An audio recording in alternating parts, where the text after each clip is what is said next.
What year did you graduate? 78. You hit the record? Here we are at Carver High School in Birmingham, Alabama, and we are honored tonight to be standing with one of the two inductees into the Carver High School Alumni Wall of Excellence, Hall of Fame, Wall of Fame, and it's Mr. Lee Pitts. Lee, how are you? I'm just thrilled and tickled pink.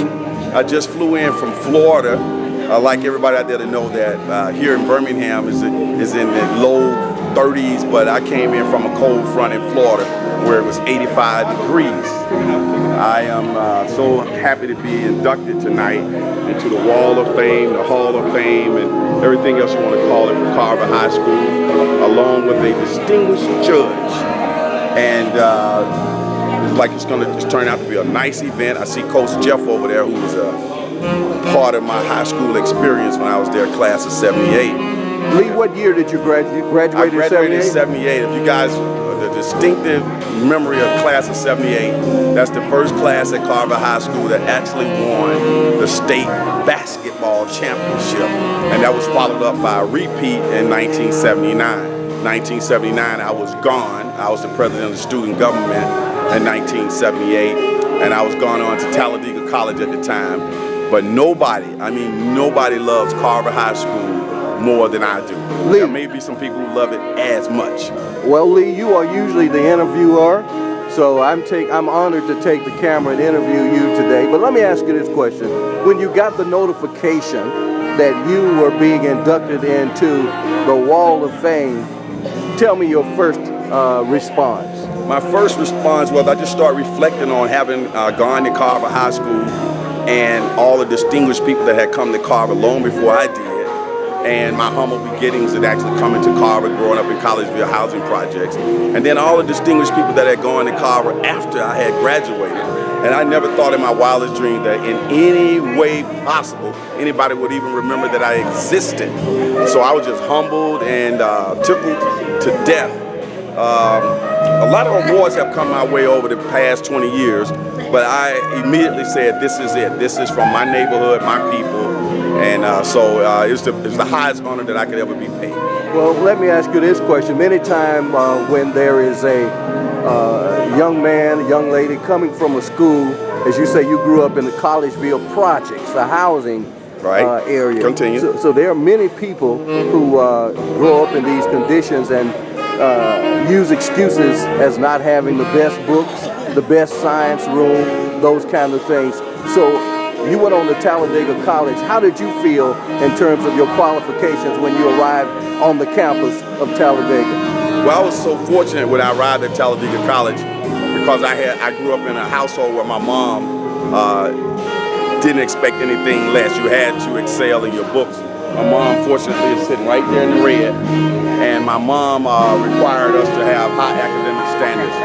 We have others who graduated from Carver High School from my family who are certainly worthy of the honor that I'm being paid tonight. I'll mention them in my presentation.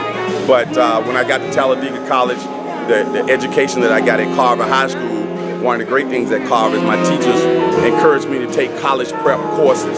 So when I arrived at Talladega College, I was thoroughly prepared to take on the rigorous academic requirements to graduate from that distinguished college.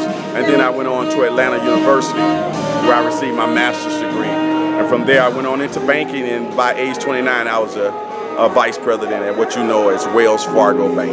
Well, there were some principals like Mr. J.L. Lowe at Carver High School, Mr. Debro. Who was your principal at Carver? Well, when I was at Carver High School, my principal was the world famous, the incomparable Mr. Lowe. And I owe a great deal to Mr. Lowe. He sort of took me on his wing, paid close attention to me, even I didn't know Mr. Lowe even knew who I was until I was president of student government. But he knew long before then, and he encouraged me to run for president of student government.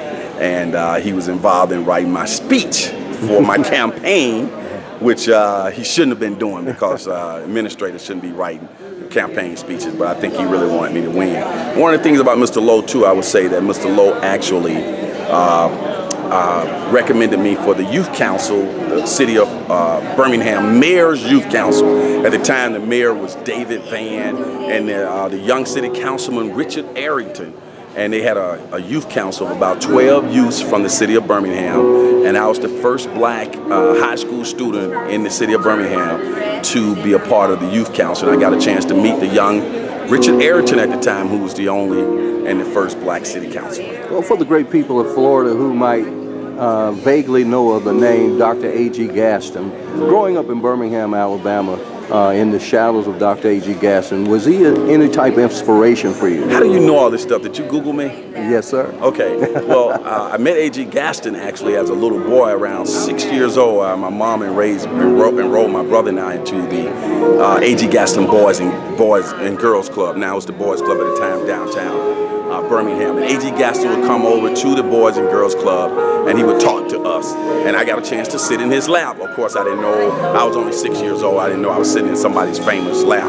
But years later, I was actually inducted into the Boys and Girls Club of America's Alumni National Hall of Fame. And all of that was due to my exposure to the club at an early age by the philanthropist and millionaire and entrepreneur, Dr. A.G. Gaston.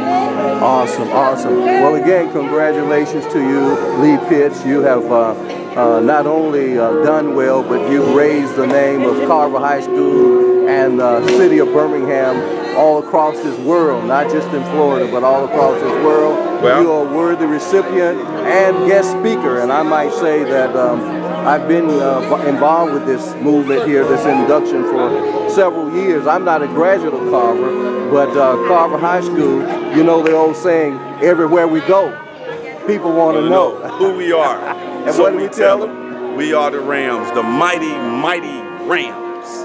That's